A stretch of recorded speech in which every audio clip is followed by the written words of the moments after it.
2012 meeting of the Finance Committee of the City of Santa Barbara City Council will now come to order. Are there any members of the public wishing to speak on topics not on today's agenda, yet within the jurisdiction of this committee? Mr. Burke.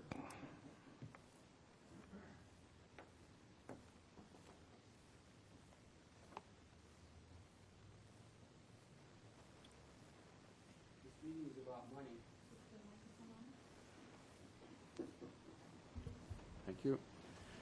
This meeting is about money. This Buddhist monk goes up to the vendor on the street and he wants a hot dog. And so he pays $20 for the hot dog. And the Buddhist monk is sitting there chewing on the hot dog and waiting and waiting and waiting. Nothing happens. And so the monk is finished with the hot dog and he looks at the vendor and he says, I gave you $20 for the hot dog. Where's my change? And the vendor says, change comes from within. I guess it's better in an informal situation. Thank you. Thank you, Mr. Burke. Okay. First item on the agenda. Mr. Samario? Yes, thank you, Mr. Chair, members of the committee. So before we get on to the budget discussion, we're going to start with a review of our finances through March 31st, so 9 months. And as you know, every quarter we come to the Finance Committee and Council to discuss kind of the status of our revenues and expenditures, both in the general fund and enterprise funds. And so we're here to discuss that and give you an update. And I will say that since we've been talking a lot about revenues lately, particularly in the general fund, we're not going to give you all the details that we've done in the past, since you should be caught up with that. So most of the focus will be on the expenditure side, at least in the general fund, but we will get into some of the details of revenues on enterprise funds. So with that, I'm going to have Jill Tara, our Treasury Manager, start with a discussion of revenues in the general fund. Ms. Tara. Good afternoon, Chair Francisco and committee members. I'm Jill Tara, Treasury Manager. And we're here today, as Bob mentioned, with the third quarter financial review. We'll look at how we're doing 9 months through the fiscal year. And start off, I'll cover general fund revenues. And then I'll turn it over to Ruby Carrillo, the accounting manager. She'll go through general fund expenditures, the results of enterprise funds at 9 months through the fiscal year. And then she'll wrap up with a discussion of the proposed third quarter budget adjustments. This item is on the council agenda this afternoon, where council will be asked to take action in order to approve and make those proposed adjustments that are necessary at this point in the fiscal year. Starting with general fund revenues, as Bob mentioned, you've recently received several presentations on where we are on our year-end projections for the current fiscal year. As you know, these presentations were in connection with the filing of the recommended budget for next fiscal year. And in order to calculate our budget estimates for next year, we first start with where we think we'll end this year before applying our growth assumptions. So I will go through it briefly, but what I will do is just talk about some of the highlights after 9 months of the fiscal year. We'll start with general fund tax revenues, and this table you're quite familiar with shows our budget to actual comparison for the 9 months ended, as well as the column to the far right, which shows how the revenues are coming in relative to the same period last fiscal year. We'll start down at the bottom. You can see that the annual budget for the general fund tax revenues is $63.8 million. The year-to-date budget, representing the 3-year average collections at this point in the fiscal year, which is about 67.3%. The year-to-date budget is $42.9 million.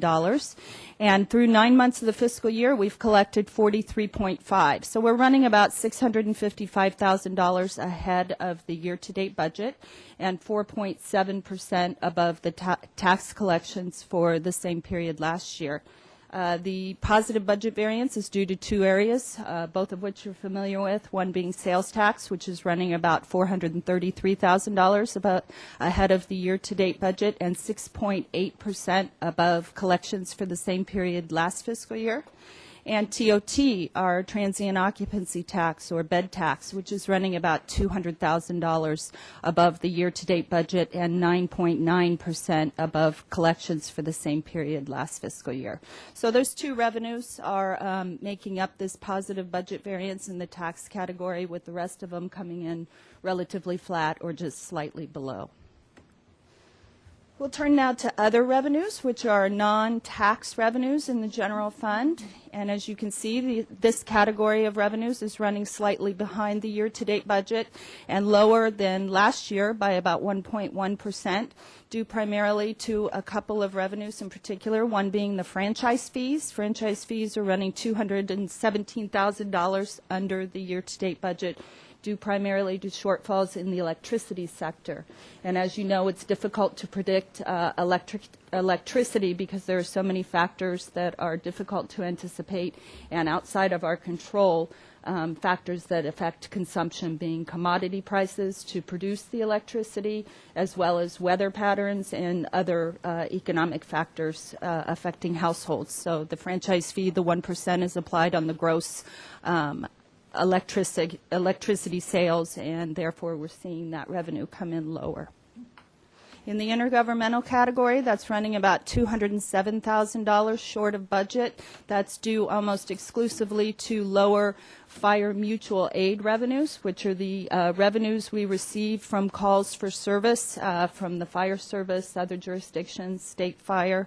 And at this point, we don't expect that to materialize. The good side is that there'll be some expenditure savings associated with that revenue in the terms of lower overtime in the fire department. Lastly, you'll see the miscellaneous category is running ahead of the year-to-date budget by over $350,000, and this is due to a large litigation settlement that the city received in February that is receipted in the city attorney's department. Question?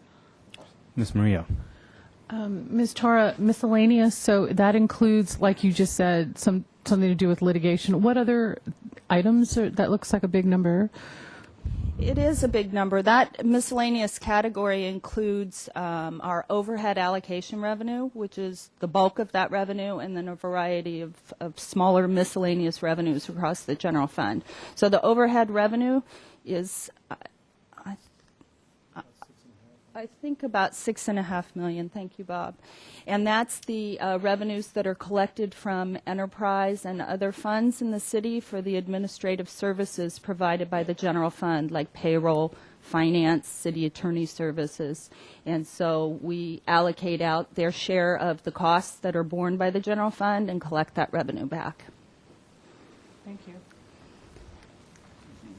Sure. Mr. White? Thank you. On the franchise fee, Cox had an extra amount that was in the works. Is that included in this? Can you talk about that a little bit, please? That is included in here, the extra franchise fees. They had a number of households that were incorrectly geocoded to areas outside of the city, and they made a large payment in December to pay us for back franchise fees due on those households that were misclassified for a number of years. However, we are seeing the franchise fees for the cable come in a little bit lower. So it will come in strong, but just slightly above the budget in the cable category. It wasn't enough to offset the shortfall in the electricity category. I'll wrap up the revenue discussion today with fees and service charges, which are charged by our various general fund departments. And you can see these, like the other non-tax revenues in the general fund, are falling short of budget. At this point in the fiscal year, about $186,000, but up just slightly from the collections for the same period last year. Shortfall due to lower planning and building and safety revenues in the community development department due to lower development and construction activity, as those sectors have been very slow to recover from the financial crisis. Parks and Recreation being a bright spot, we've seen program registrations up this year, as well as park and facility rentals up, particularly with the newly renovated Carrillo Recreation Center, which has been very popular with that renovation. The other shortfall, large shortfall, is in the Public Works Department due to lower engineering work order revenues, which are the engineering fees charged to community or to public works projects, construction projects, and they had some staff shortages and were lower than estimated in the first half of the fiscal year for the billable hours. They have filled that vacancy, and we'll see how much that will recover by the end of the year. They've also seen their land development permit activity softer this year than anticipated. So that wraps up the general fund revenues, and as mentioned, 9 months through the fiscal year, we do anticipate surpluses in the sales tax and TOT revenues. Those year-end surpluses should be enough to offset the other revenue shortfalls in the general fund, with a surplus of perhaps $200,000 before factoring in the anticipated year-end variance, which, as you know, will come in the form of expenditure savings. So if there's no more questions, I'll turn it over to Ruby Carrillo. Very good. Ms. Carrillo. Good afternoon. I will be covering general fund expenditures as well as enterprise fund expenditures and then the proposed budget adjustments. There, sorry. The first table you see here is our general fund departments funded with general fund appropriations. And there's a lot of columns here, so I'm just going to go over the ones that we're going to focus on. The first one is the adjusted annual budget column. This column includes the adopted budget approved back in June, any carryover appropriations from the prior year, and any supplemental appropriations approved by the City Council during the current fiscal year. In total, our general fund budget is $100.6 million through the third quarter. Next column is the year-to-date budget column, and this column has been seasonally adjusted for the take an average of the 3 years of expenditures through March 31, and it adjusts for those expenses that occur during different times of the year, like debt service payments and summer recreation programs. And so once we take a look at that year-to-date budget column and compare it to our year-to-date actual, we come up with a favorable or unfavorable variance of where we are through March 31. And as you can see, for most of the departments, we are right on target. I'm going to go over the ones that show significant variances. The first one being the City Administrator's Department. We did have an employee retire in that department that received one-time payments that were due to her, paying off her vacation leave balances, comp leave balances on the books at the time of retirement.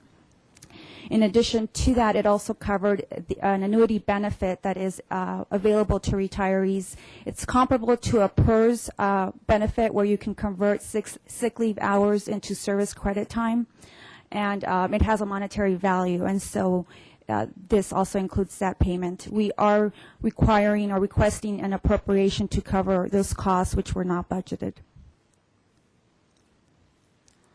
The next department is Administrative Services, and this is more of a timing issue. We did have an election this fiscal year, and some of those election costs have been paid, and so they have front-loaded the budget. We do anticipate the department to be within budget by the end of the fiscal year.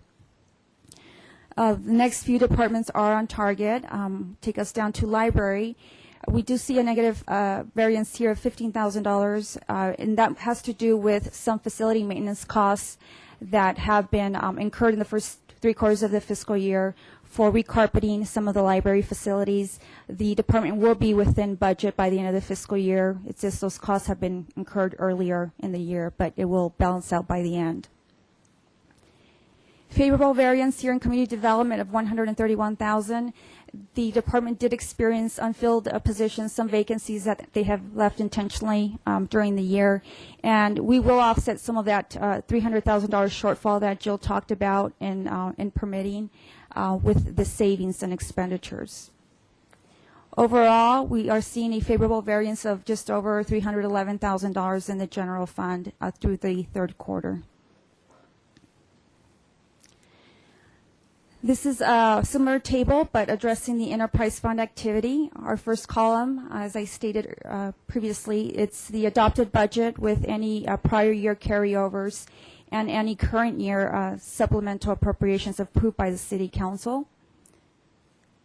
The year-to-date budget column has been seasonally adjusted to reflect expenses through March 31 and gives us a benchmark. Most of the variances with the enterprise funds come from debt service, so it's adjusting for that payment. Year-to-date variance, most of the funds are doing well. They are on target. We have a couple that are off. The first one being in the water fund, and you have heard a presentation, or the City Council has heard a presentation from the Water Department that our revenue, our meter water sales haven't come in as projected. We have seen a higher consumption by our customers, and so that does impact our revenue billings. It also impacts our production costs. We are seeing a savings in production costs having to do with lower use of chemicals, energy costs, and such. Going down to the airport fund, airport department has also presented at their budget meetings that there has been a reduction or unmet projections in parking revenues having to do with a decline in passenger traffic, as well as some of the impacts from the ongoing construction at the terminal and the closure of the short-term parking lot. We are reporting a favorable variance in expenses of $1.9 million, but that really has to do with timing difference. The airport operating fund will be funding its first debt service payment in June for $1.1 million. So that is a timing issue. That's just coming up here in a month or so. We will see some savings, however, from position vacancies, and we did have lower costs in equipment maintenance as a result of some of our new equipment still being under warranty. So those expenditures did not materialize. Next, we have our proposed budget adjustments. The first one is in the City Administrator's Department. As I explained earlier, we had an employee retire. The vacation cash out amount was $10,594, comp time cash out $8,126, and that annuity benefit, which is comparable to the PERS benefit, was a lump sum one-time payment of $29,730. We are recommending to fund these appropriations from the appropriated reserve amount in the General Government Department, which it currently has about $277,000 available. Next item is the Fire Department appropriation. The Fire Department was awarded a grant from the U.S. Department of Homeland Security. This represents the matching requirement from the general fund. They have identified savings in salary and benefits from employee retirements, and so we are requesting to transfer those savings over to the Facilities Maintenance Fund, which will account for the revenue and the project costs, and I will get more into that project when I get to that fund. Parks and Recreation, as presented by Jill Tora, we have seen higher revenues come in Parks and Rec, $20,000 higher from facility rentals having to do mostly with the Korea Recreation Center, $60,000 from higher registrations to some of our activities and recreation programs. And then that $20,927 is one-time reimbursements. We are requesting to appropriate this entire amount of revenues into certain improvements to our facilities. The first one is replacement of equipment for $53,500, replacing equipment at the Cabrillo Pavilion Arts Center and the Korea Recreation Center, as well as to address some deferred facility maintenance at some of our parks for $26,500. And then last, to increase our appropriations for hourly employees to work on special parks projects. Sure, Mr. White. Could you explain the maintenance line there? I didn't understand. We'd like what to it use is. some of the additional revenue that has come in from the rental of the facilities to address some deferred maintenance on some of the parks facilities. So maybe Nancy can talk more about specific. Thank you. Just very briefly, the facility maintenance includes tennis court resurfacing at Oak Park, Right. and it also includes some smaller items that fall under facility maintenance, like replacement of window coverings and things like that. But the biggest portion of it is the tennis court resurfacing. Great, thank you. May I, Mr. Chair? Of course, Ms. Murillo. Thank you. Ms. Rapp, I'm not sure what is your most desperate needs in parks. Is it your buildings or your ground, your horticultural resources? So is that going to be part of your presentation, budget presentation? Councilmember Maria, we can certainly include that. It's a very diverse answer because we have a lot of needs, from the deferred equipment replacement, which this is great. It allows us to do a lot of catch-up. And we also have deferred facility maintenance. And we're not even getting close to talking about, what are the, looking at the things that were services that were reduced and all of that. So it's a complex answer. We can include part of that in our presentation of our budget next Monday. If it's appropriate. Thank you.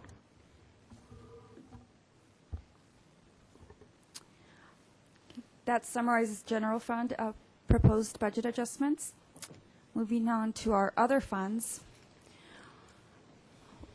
The T-Fire Disaster Relief Mitigation Fund, this is a fund that was created back in November 2008 with the T-Fire, and this grant has not yet been closed. We still have some pending approval that funding that we can spend. And so FEMA has recently approved a tenant sweeper, which they have qualified as is a purchase for something that mitigates hazards. And so we will be receiving additional grant money of $42,000 and are requesting to appropriate the funds for the purchase of that sweeper. The next item, Streets Fund, we have completed or close to completing the 101 Operational Improvement Project, and it has come in under budget by $50,000. The Public Works Department would like to reappropriate those savings to two projects that are requiring additional funding for the work that's planned for the fourth quarter of the fiscal year. $30,000 will go to the Lower Mission Creek project and $20,000 to the Sycamore Creek Channel Improvements project. Enterprise Fund, we have a small adjustment here having to do with the airport funds. This pertains to initial design and permitting costs related to the Airport Master Plan project. The Airport Capital Fund funded these costs until we had received our award from the FAA. We have received initial reimbursements for those costs, and we're just transferring and making the Airport Capital Fund whole.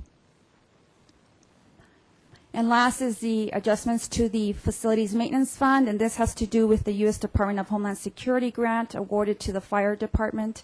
They will be using those funds for a diesel exhaust extraction system at 7 of their 8 fire stations. Fire Station 1 already has a system in place. It was part of the new remodel.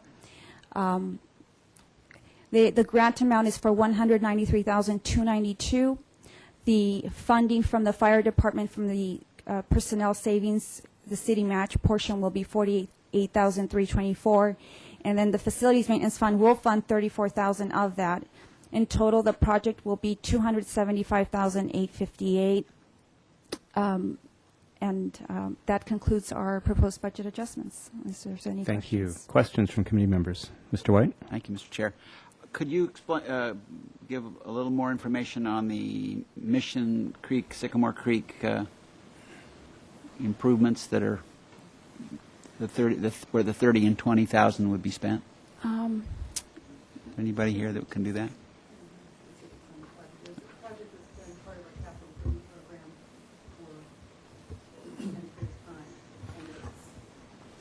Maybe we can get that back to you. Yeah, It sounds like we don't have a lot yeah. of details. Great, thanks. Great. Thank you very much. Okay. Thank you.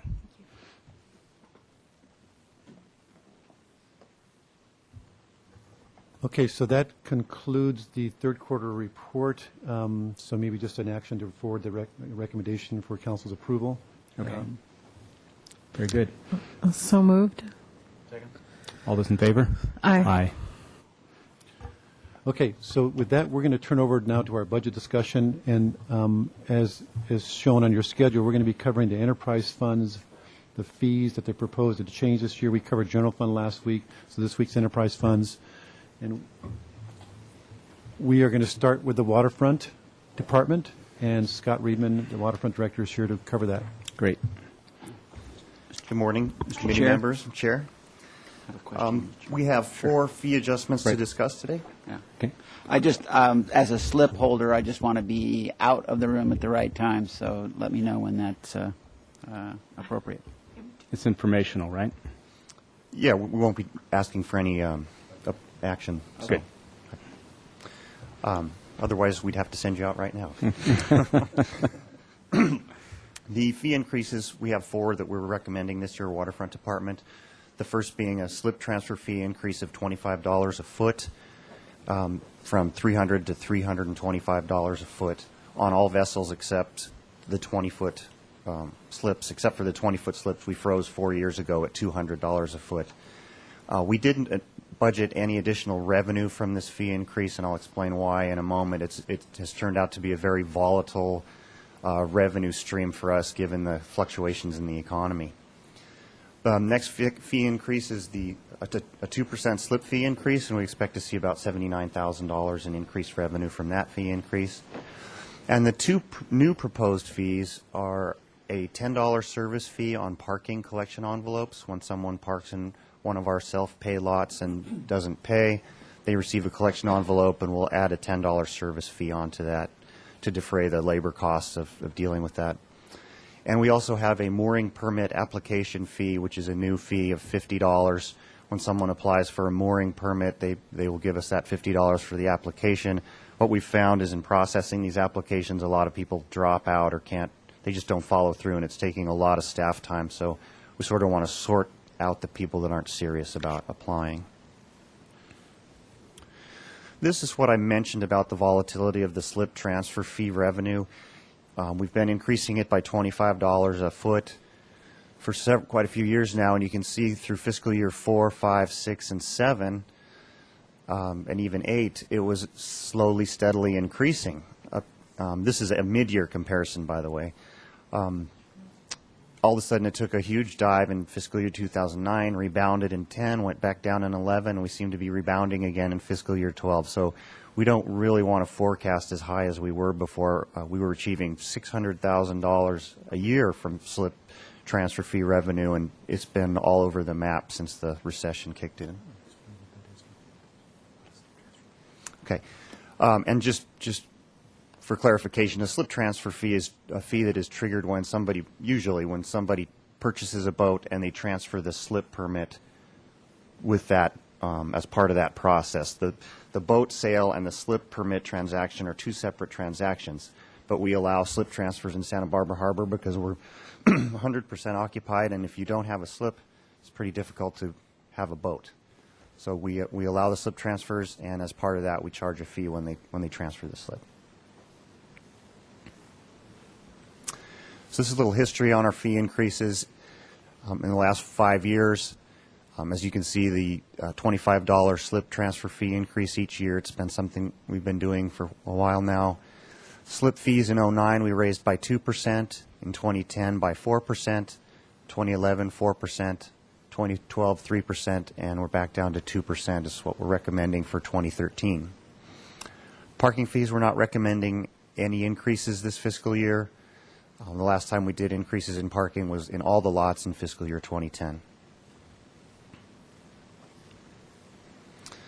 And just for background for the committee, we complete a survey every year in-house at the Waterfront Department where we survey 18 different marinas within 9 publicly operated harbors from Oceanside to Santa Cruz. And this is how we just make sure our fees are in line with other harbors or see how we stack up against other harbors in terms of the fees that we're charging. It's a pretty comprehensive survey. We look at everything from, number of slips, liveaboards, when was the last time you raised your fees, what are your fees, to key cards and everything in between. Also, we look at the City of Long Beach. They produce an annual marina survey as well, which is very comprehensive and covers 72 different marinas from San Diego, and the farthest they go north is to our harbor, Santa Barbara. So we take a look at that, and one of the things that really jumped out at us this year was the slip vacancies that we're seeing in other harbors. We're 100% occupied in Santa Barbara, but down in Channel Islands in Ventura, we're seeing 20 and 30% vacancies. And in one case in Channel Islands, there's a marina with 48% vacancy rate. So pretty shocking. I recently took a boat trip down there, and it's pretty amazing to see whole dock fingers with 2 or 3 boats on them. So we're fortunate in this economy. Then I'd just like to finish up with basically a graphic explaining how we do our forecasting. We have at Waterfront, we use a 6-year cash flow model, and we plan ahead 6 years in terms of, we look at our expenses and then what sort of fee increases we might need to project to keep our operating revenue above our operating expense. And so you can see that the bluish line there gradually increasing, that represents what we're looking at expecting over the next 6 years in expense increases, and then our revenue increases as well. And that concludes my report. I'd be happy to answer any questions. Okay. Questions? No. Thank you, Mr. Reedman. Thank you.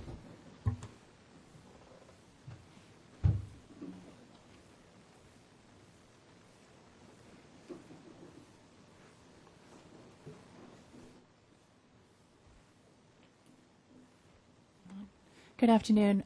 Good morning, Finance Committee members. I'm Rebecca Bjork, Water Resources Manager, and I'm here today to talk about proposed changes to Water Division fees and rates. I wanted to start out with our fee changes. We have a number of different fees that we charge for services that aren't typically covered by our rates, such as initiating service, if you have to be locked out of service for non-payment or some other reason. We do have specific fees that we charge for those. The purpose of the fee is to recover the cost of service. It's not really so much a revenue-generating source of money. It's more to make sure that costs are appropriately distributed between our customers. We have gone through our fee resolution carefully this year and are proposing a number of changes. I'm going to go through them fairly quickly, but I did want you to hear them because we typically, it's infrequent that we do as much change to the fee resolution as we're proposing this year. For water service initiation, we're proposing a slight decrease. This better reflects the cost of our service. For reconnection after non-payment, we're suggesting a slight increase. A late fee is collected by finance, and they are requesting a small increase in that amount to cover their cost. We were charging a fairly limited amount for our damaged or missing lock. That cost, when somebody fails to pay their bill, we lock their service, and sometimes they decide to reestablish their service by cutting the lock off. The cost we were charging for that previously did not include any staff time. The brackets are similar. It's just a different device for securing the service. Could I ask a question? Mr. Samario, the late fee in there, how big a budget item is that? I think, and Mr. Chair, this year we're expecting to receive a little bit over $200,000 from that late fee. With the increase to $8, we're expecting that to go up by another $60,000 or $70,000. If I'm not mistaken. So in total, $270 for next year is what we're projecting based on the increase. Okay, and so the increase is to cover what exactly? Yeah, when we did the $5 this year, we kind of did a crude analysis of what it cost us to sort of handle those.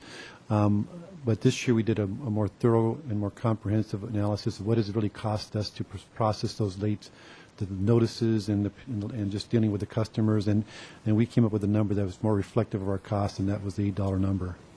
Okay. All right. Thank you. May I, Mr. Chair? Of course, Ms. Murillo. Okay, I've paid that fee in the past. I have to confess. And yeah, actually you do. You get a couple of notices if you're really behind.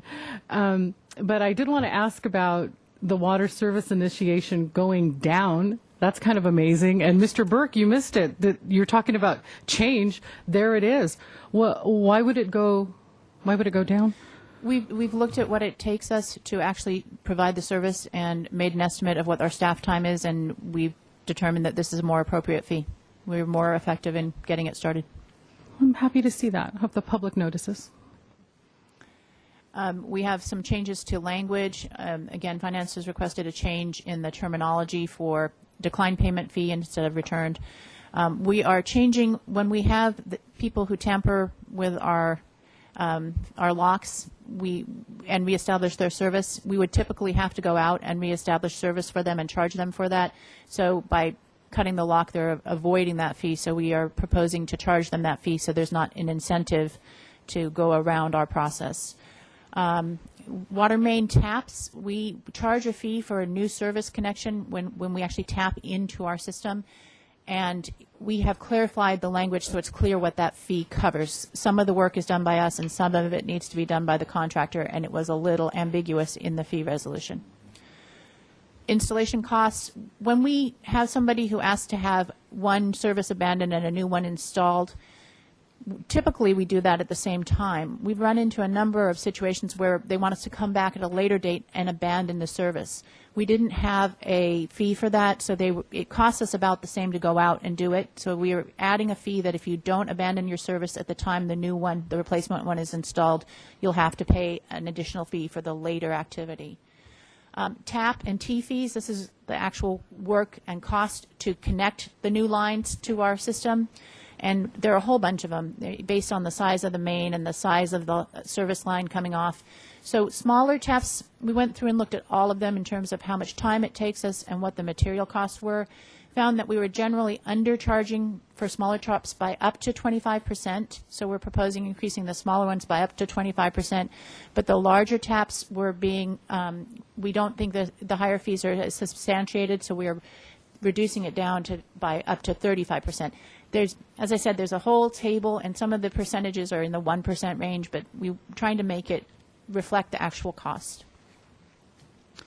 We're proposing a new fee for backflow inspection. This is a device that protects the public water system from contamination that might occur on the private side of the meter. This is for the initiation of service, essentially. We have to go out and inspect for a new service meter, a new backflow device. We have to inspect that it's properly installed the first time. So this is a one-time fee. The private mains and fire lines are bigger, obviously bigger installations, and it's a more complicated inspection. So this would actually be a new fee. Previously, this has just been being absorbed, but since it's specific to individual properties, it's more appropriately charged to those developments. Meter set fees have been changed. We actually haven't changed the fees. We're just establishing them as a fee schedule so it'll be more clear to people what the actual cost will be. We will continue to charge cost plus overhead, but now it's called out what that charge is. And we're proposing a new fee for laboratory testing. This is really so that when we are requested by customers to do an occasional lab test, we have some mechanism to be able to accommodate them by being able to defray the cost. Before this, we really didn't have any way to do, for instance, if they're putting a private line in service and need to know that it doesn't have any bacteria in it, we didn't have a way of defraying that private cost, and it was difficult to accommodate that request. So this is an occasional fee. We don't expect it too often, but we actually think it will allow us to provide some customer service in this area. We aren't proposing these fees really from a revenue generation perspective. We do expect to see some increase from the backflow inspections. The abandoned service, we may not see any increase in fee there because when people find out that it costs more to do two separate actions, they may decide they want it all done at once. So that's just an estimate. So those are the proposed changes to fees. They were included in a memo attached with, sent to you earlier with the water fund budget. Water rates, we're proposing a 3.5% rate increase. We talked about this at the council budget presentation last week. This is based on a 10-year plan done about 10 years ago. We're looking at redoing that plan this year. We're actually working on hiring somebody to come in and look at our water rates and review the revenue plan for the next 10 years. The rate increase is about $2.29 for a typical single-family residence using 12 units of water, which is a typical use. This chart shows where we fall within our South Coast neighbors. And then again, you saw this last week, so I won't dwell on it, but this shows where we are with regard to the county. I just wanted to point out, we have a number of different revenue sources, meter sales by far the most significant, but that there is some variability within those revenue sources. So despite increasing rates by 3.5%, we're really looking at about a 1% increase in revenues. You'll see a large change in the miscellaneous revenues. That's largely due to a workers' comp fund refund that we got last year. It was a one-time refund of money to the division because of unexpended workers' comp money. We showed you this at our budget presentation, but we do work. We do have a number of different programs in water, the largest of which is water supply, which includes both water purchases and our water conservation program. Water distribution and water treatment are significant as well. I do want to point out we have a significant debt service in this fund. We have funded about $63 million of projects in the water fund in the last decade through debt. Fortunately, we were able to secure low-interest loans for that, and so it's fairly cost-effective debt, but it still represents a lot of debt for this fund. This is our fund balance analysis, and the bars represent council policy reserves, and the line represents the fund balance. You'll see that we're significantly above fund balance requirements for fiscal year 13. That's owing in part to the fact that we have pushed back our estimate for when we think we will be able to get a large project to rehabilitate the recycled water plant to construction. We don't think we will go to construction on that in fiscal year 13. We do project to go on in 14. I expect that project to be between $5 and $10 million, and so we will see rates. The fund balance come down significantly. We will be revisiting this with whomever we select to do our rate and revenue study so that we can try and make this line be more in line with what council policy for reserves is. The point about the large debt is that it reduces our flexibility in being able to quickly adjust this fund balance. Just wanted to show what it would look like if we didn't make a rate increase this year, but then continued to make rate increases in the future. You can say it says a significant impact on the fund balance. That's water rates. For wastewater rates, as you know, we're proposing a 10% rate increase. It includes the projected 4% that we had proposed as part of the rate plan, as well as an additional 6% increment to allow us to fund the accelerated pipe replacement project that we are doing as part of our settlement agreement with Channel Keeper. This slide shows our typical, this is actually the maximum single-family resident cost. And we have an increase of $3.56 per household. If we have wastewater rates capped, so if you're using more than 10 units of water, you don't pay for that as a wastewater cost because we're assuming it's being used outside the house. As with water, you can see we have a number of different sources of revenues, and again, the metered sales is our most significant, but we have variability, particularly interest. The economy has decreased our interest, as has the lower fund balance in this fund. So we are projecting an overall increase to the fund income of 5% next year. Again, this just reiterates the 4% and 6%. We have got a number of large projects we need to do at the wastewater plant to rehabilitate the plant. It was built over 30 years ago, and we really need to just methodically go through and renew the facilities. Those are long-term projects. We will be looking at issuing debt to fund those. I think it's appropriate because they will have benefit over many years. So we will be considering that in this next year and bringing that to council. And we do continue to have furlough in both water and wastewater for our staff. These are the wastewater fund appropriations. I want to point out, I don't know if you recall, but water treatment is about $4 million. Wastewater is $6.5 million. Wastewater treatment is much more expensive. It's less water, but it's a much more complex and process-intensive process to clean up the water after it's been used. Wastewater collection is our other big element there at $3 million. Debt service and capital are the two other large areas. This is our fund balance projection. You can see we're doing a little bit better keeping within close to the council policy here, but we aren't actually ever quite achieving it. So this, again, we will be looking at how we can make our fund balance be consistent with council policy on reserves. This is what would happen if we did just a 6%, if we were trying to just raise the revenue increment to cover the settlement with for the lawsuit. And you can see it would put us in real trouble with our fund balance. We would have to defer other work, but we really believe we need the other work that we're doing. And this is if we went with what we had just originally planned for 4%, but still had the increased costs that we've committed to. So in terms of moving forward with rate adoption, we did take this to Water Commission in April, and they recommended the rate increases. We're here today for your Finance Committee recommendation. We will be at City Council for a Prop 218 hearing on June 12th, and then the rates will actually be adopted. Whatever is recommended by Council will be adopted with the budget. And I'd be happy to answer any questions. Okay, questions or comments from committee members? Mr. White? Thank you, Mr. Chair.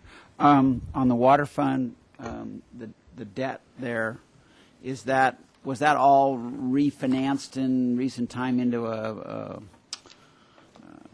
having a maturity of a certain date, or are there varying dates when pieces of the debt are done? Councilmember White, there are, it's comprised of about five sets of debt. One is, actually, I think one set of bonds is retiring this year. We have another that was issued in the early 2000s, I believe, that we are looking at refinancing, working with finance to evaluate whether we should restructure that debt for some savings. And then we have 3 state revolving fund loans, one for $20 million to fund the Sheffield Reservoir project, one for about $14 million to do a 2004 retrofit to the Cater water treatment facility, and one that we're just in the process of using right now, which is for the Cater ozone advanced treatment project and the well treatment plant rehabilitation. So those There's ones. a range of maturities. That's correct. And there are some opportunities for savings in this low interest. We will rate be environment. looking, well, for the bond fund, but the revolving fund I is all understand. 2.6%. It's Yeah. pretty good. No, that's rate. great. Yeah. I mean, okay, thank you. Ms. Murillo? Thank you, Mr. Chair. So on your proposed fees, the backflow inspection, is that for every water customer? Councilmember Murillo, no, that's just for people who have to have a backflow preventer. So, for instance, restaurants that have soda machines have to have a backflow preventer. If you have a large irrigation system, you have to have a backflow preventer. It keeps water from your property from flowing into the city's system, but it's typically either for fairly large developments or commercial properties, not for a typical household. Oh, okay. I missed that then if you said that earlier, so thank you. And then under wastewater balancing strategy, there's continued furlough. And why is that? I thought our enterprise funds were solvent or robust. The city negotiated, as part of our recent salary negotiations, and in an effort to try and have all employees bear the burden of the financial impact to the general fund equally, even though water and wastewater employees are rate funded, we realize that there are a lot of impacts to property owners in funding rates, and part of increasing the rates during the economic recession, we really wanted to offset some of the harm of doing that by reducing our costs as much as possible. So water and wastewater who negotiate under the TAP unit did negotiate a 2-year furlough, and we're in the 2nd year of that furlough. Thank you. Ms. Bjork, I just wanted to point out, on my way over here, I heard on the radio about the planned sewer rate increases, and the announcer referred to the additional 6% to settle the Channel Keeper lawsuit as paying for a proactive program of sewer pipe replacement. And I just wanted to point out that the city already had a proactive program of sewer pipe replacement. Councilmember Francisco, yes. And in fact, I think Councilmember White was important in initiating that when he was on the Water Commission in the late 80s, early 90s. We've been doing a planned program of pipe replacement for almost the last 30 years. And that certainly was ahead of its time at the time it was initiated. Very good. Thank you, Ms. Bjork.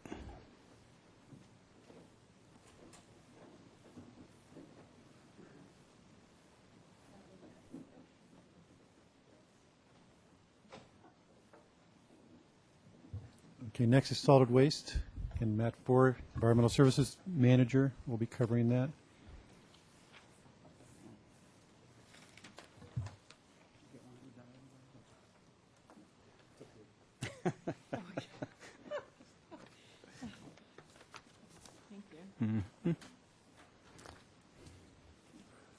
Good afternoon, Mr. Chair, committee members. We're here to talk about the proposed fee increases to the solid waste fund. Essentially, this will be fairly status quo to what we normally do year over year. We are proposing a two-prong rate increase. I'm going to give you two different scenarios, but as we've done in previous years, the city's contractually mandated to increase fees every year as pass-through amounts to the city's hauler, to Marburg Industries in this case, to compensate them for two different cost increases that they incur.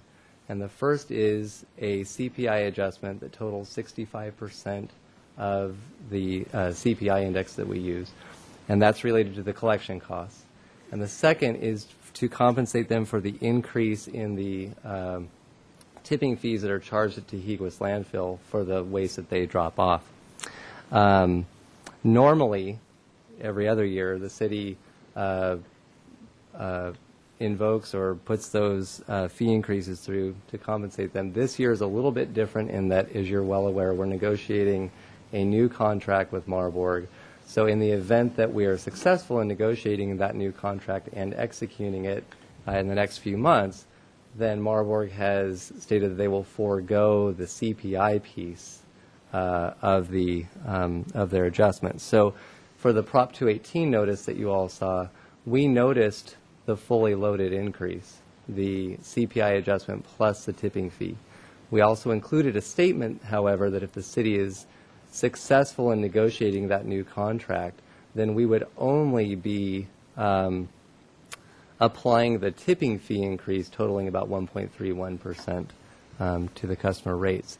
So this slide here shows you what normally happens. And so under a normal year, we would be putting through a tipping fee increase of 2.69%. And that's to cover the 1.38% CPI adjustment, as well as the 1.31% tipping fee increase. And I highlighted the CPI adjustment piece in yellow so you can see that, again, if we are successful with the franchise agreement, that is the piece that customers will not see. This next table shows, again, what would happen to typical, and I'll say typical customer classes. You know, we have a rate sheet that is probably 100 line items long with different services. So we try to give you a couple of examples of typical packages of refuse and trash. So you'll see across on this table the service level for basic residential. This is what a substantial quantity of our 15,000 single-family residences subscribe to. That's the 32-gallon trash can with the 32-gallon green waste and the 96-gallon recycling container that are inclusive in their rate. The current rate is $27.79. Without the CPI increase, just with the tipping fee, that'll go to $28.15, and then with the CPI increase, you'll see the additional 1.38% that's added. So we went over this in the budget presentation. If you had any specific questions on these, I'd be glad to field those, or if you want me to move on, I can do that. Just as a final note to the proposed fee increases, like the other funds that preceded this presentation, the solid waste fee will also be increasing the late fee that from $5 to $8, as you saw on the water and wastewater fees. And to just repeat again, we're in sort of a two-pronged scenario in that if the city is successful in negotiating and executing the new franchise agreement with Marburg, which we believe we are in a good position to conclude that process, then we'll really be bringing back a revised budget of revenues, since those will change, but also we'll need to renotice the new rate sheet pursuant to Prop 218, and we expect that to occur sometime in the fall of this year, based on the timeline that we're looking at. And with that, I'd be glad to take any questions. Thank you, Mr. Four. Questions? Okay. Thank you. Thank you. Okay. Last but not least, we look at golf.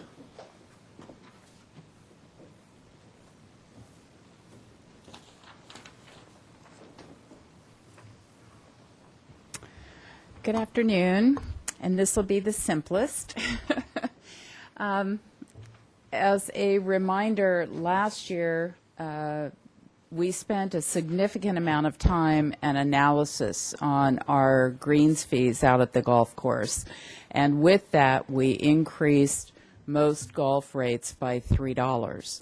This year, in working with the Finance Department and projecting our revenues and the Golf Advisory Committee, we made the decision to hold off on any across-the-board fee increases and rather focus on increasing rounds. And we felt, in looking at the analysis, that we actually had some room to move in increasing our very discounted twilight and super twilight rates. We've seen a big shift as the economy got tough. We had more golfers shift from regular play times to the discount plays. And so we looked at that, and we felt by increasing the super twilight from 50% off of whatever the rate was that they were paying to a flat rate of $15, that we were still competitive in the market, and that would allow us to generate a bit more revenue. And we are actually hoping and starting to see that people are, as the economy feels better, people are shifting back to when they really do prefer to play. So super twilight changing, and then one of the twilight rates, the twilight resident weekend rate, is increasing by $2 to $25. The other twilight rates will remain the same. And we are proposing to discontinue three different fees. The first is a twilight resident senior weekend rate with over 50 different fees out at the golf course. We have been on an effort over the last few years to really try to consolidate our fees and make it less confusing. When we looked at the number of people who took advantage of that fee category over the year, it was minimal, and we decided that it really wasn't that. We were already giving them a good discount, so we decided to eliminate that.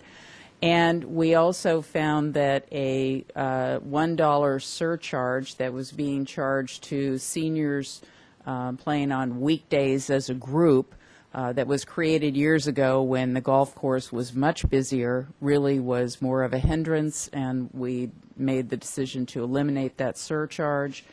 And then it is my recommendation, and I will take responsibility for this totally, to eliminate the city employee discount. I felt that with all of the challenges that the golf course is facing, and it's an enterprise fund, that I just couldn't justify a city employee discount, which was a $3 or $5 discount off of their rates. I did send out an email notification to all of the employees that we are aware that have a city employee discount card and let them know. Most of them emailed me back saying, we totally understand. They understand the challenges that the golf course is facing. And it was a difficult decision, but I feel that it was the right thing to do.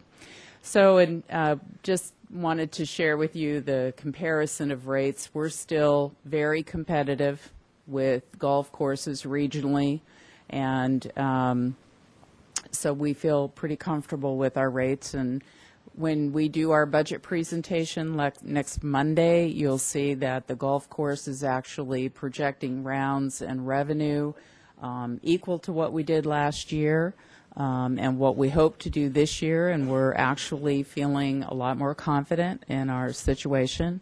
So we're this recommendation for these fees was supported by the Gulf Advisory Committee as well on a unanimous basis. Happy to answer any questions that you have. Questions? Mr. White? Was it the Glen Annie course that was in bankruptcy and was lowballing and still obviously is very low in price? Has that come out of bankruptcy? Do you know where that is in terms of the? To my knowledge, and I usually hear if there's some big change, nothing has changed. The operators are still in a net profit mode and hanging on. So we really are not aware of any change. So there's still very much a competition for us, and we're just really focusing on the quality of our play and keeping our golfers. Thank you. Thank you, Mr. Chair. Sure. Ms. Rapp, just out of curiosity, was the employee discount a frequently used discount? We have some city employees who play on a regular basis, some of them sitting at this table. And so, yes. And so I don't want to discount, I don't want to minimize that. Mm-hmm. It is an impact to some of our players, but I just felt that, it wasn't something I could justify with having to look at increasing rates across the board. Sure. Okay. Thank you very much. Mm-hmm. Is that it? Mr. Samario, do we need an action here? No, not Okay. on this item. Just for your information, we do have one more item that we're going to cover. Okay.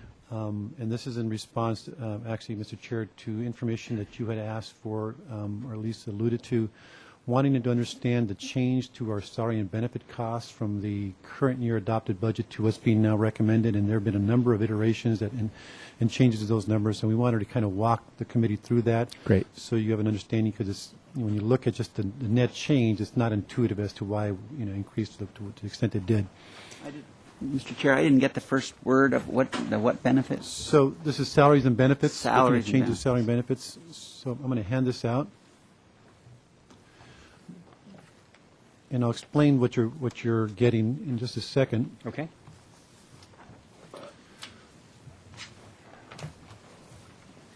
So the first sheet, which is 8.5 by 11, is a summary of the details that are provided in the attached 8.5 by 14 sheet.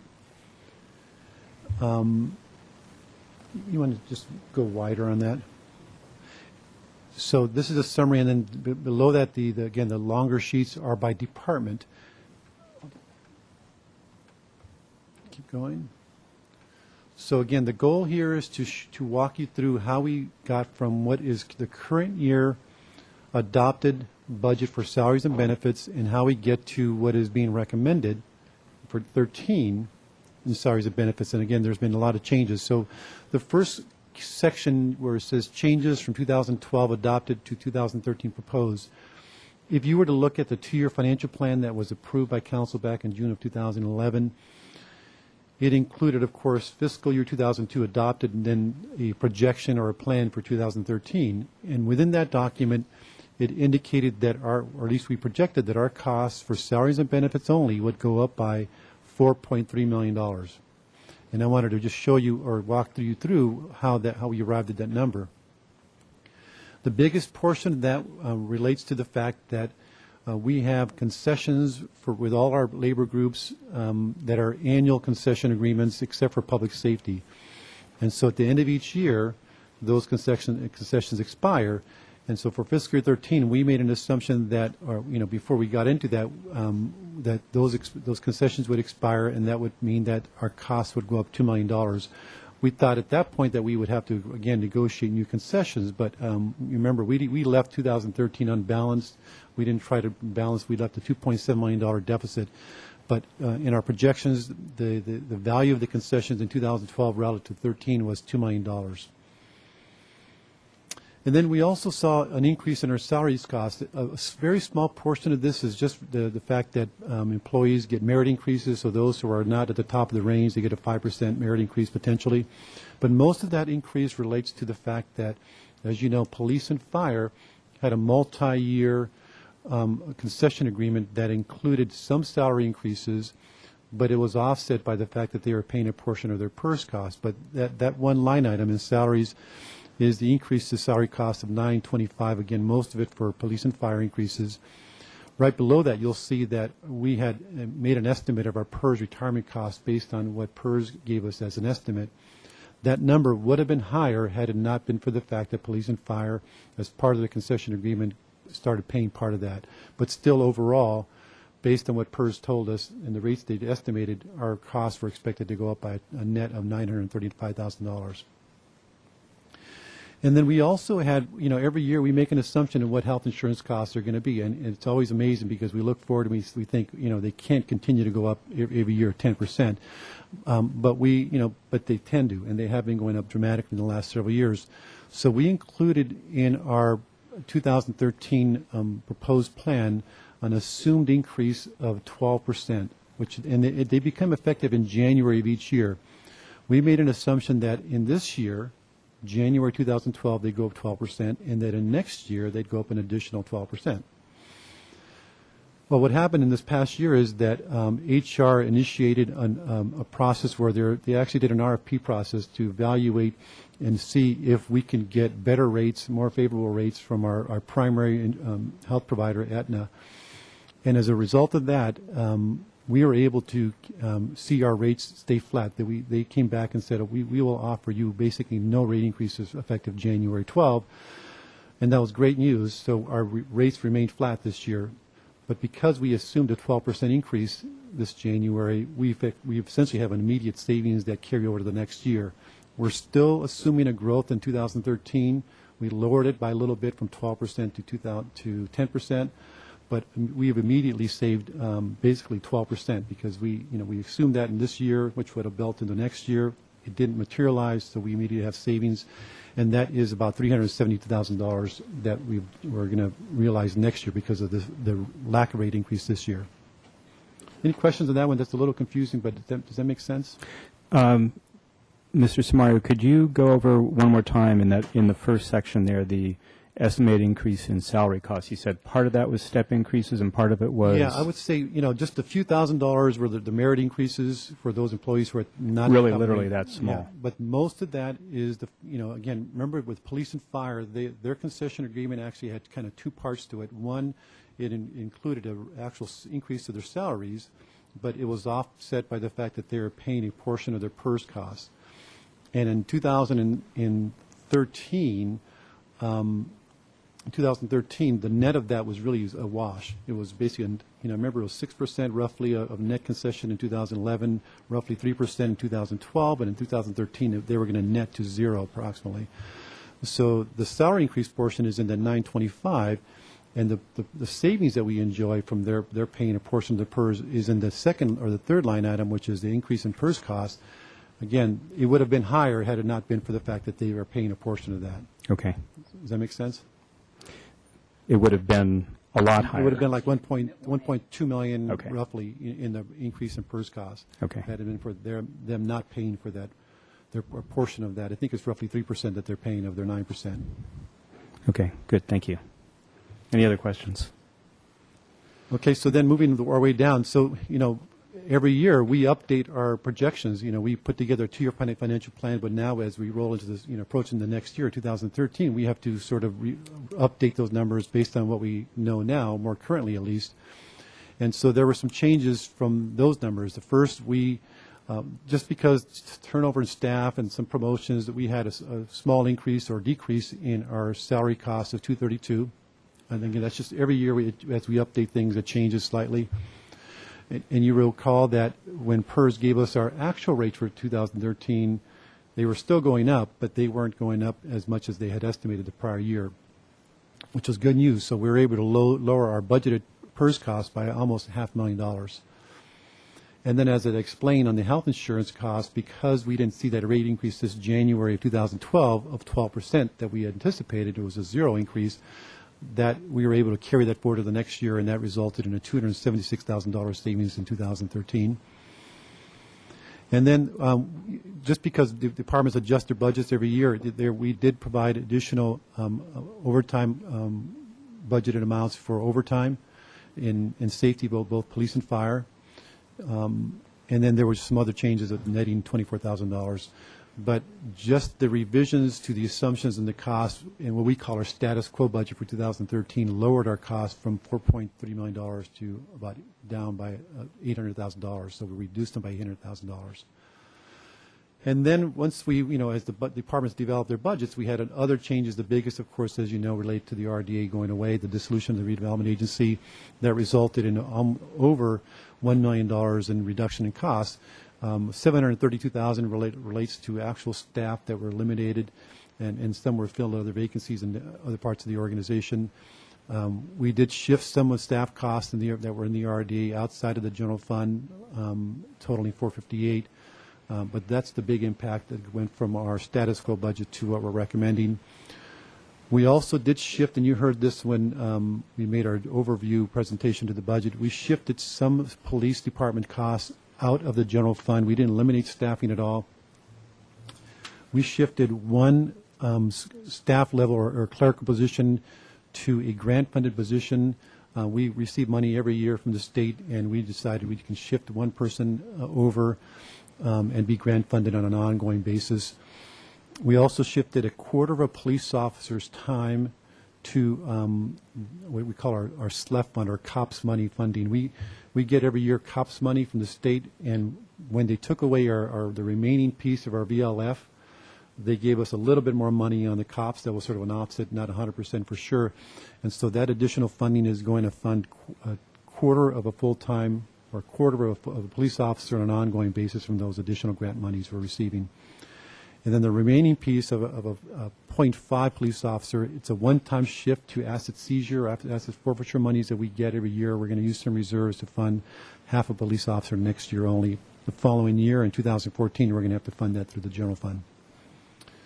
So that's the 184. And then in Public Works, we kind of did a similar thing where, because they were seeing revenues going down in engineering work orders, they decided they could shift some of their staff costs to other operations like the streets fund and downtown parking, but that did save some money in the general fund to offset their revenue shortfalls. And then increased hourly costs. This is primarily in the this is across various departments, and I know Michael Peace can help me with this, but just, when departments redo their budgets, they look for ways where they can match their budgeted costs to what they really expect to incur. So oftentimes they're shifting other cost savings into this category, or they're using additional revenues, but on a net basis they increase hourly cost by $264. And then when the fire department put together the budget, they realized that they are not going to need as much in overtime costs. This primarily relates to the mutual aid. We talked about they're not expecting as much mutual aid response, so they were able to lower the overtime cost, at least what they're projecting next year, by $139. And then, as you know, we have recommended and your council has approved a new position in the police department, a business manager position. This is actually taking a supervisor up to a manager level, and the incremental cost of that is almost $40,000. And then there was just a bunch of little things that netted out to $38,914. So you can see that, on a net basis, our budget increased by $2 million. When we started with the adopted budget, it was $2,125,000 up to the $82.3 million we are now recommending this year. So not a big increase, but most of that still relates to, when you look up to the very top, the fact that labor concessions are expiring. If it hadn't been for that, it'd almost be a status quo budget from 12 to 13. So with that, just wanted to, again, be responsive to the question that you had or request information, and be happy to answer any questions about this. Questions? Very good. Thank you, Mr. Samario. Sure. So I think that concludes our report today, Okay. and we'll be back in the next few weeks next week with more information. I wanted just to point out that we had initially scheduled for next week to cover 2 items related to the budget. One was the bringing back the discussion of reserves that we started about a month ago, and we wanted to couple that with a discussion of the infrastructure financing and capital maintenance and all that. We're going to push those two items back to the 21st or 22nd. I'm sorry, and so next week we'll cover two items related to community development but unrelated to the budget. Okay. So that's the plan. Great. Thank you very much. Meeting adjourned.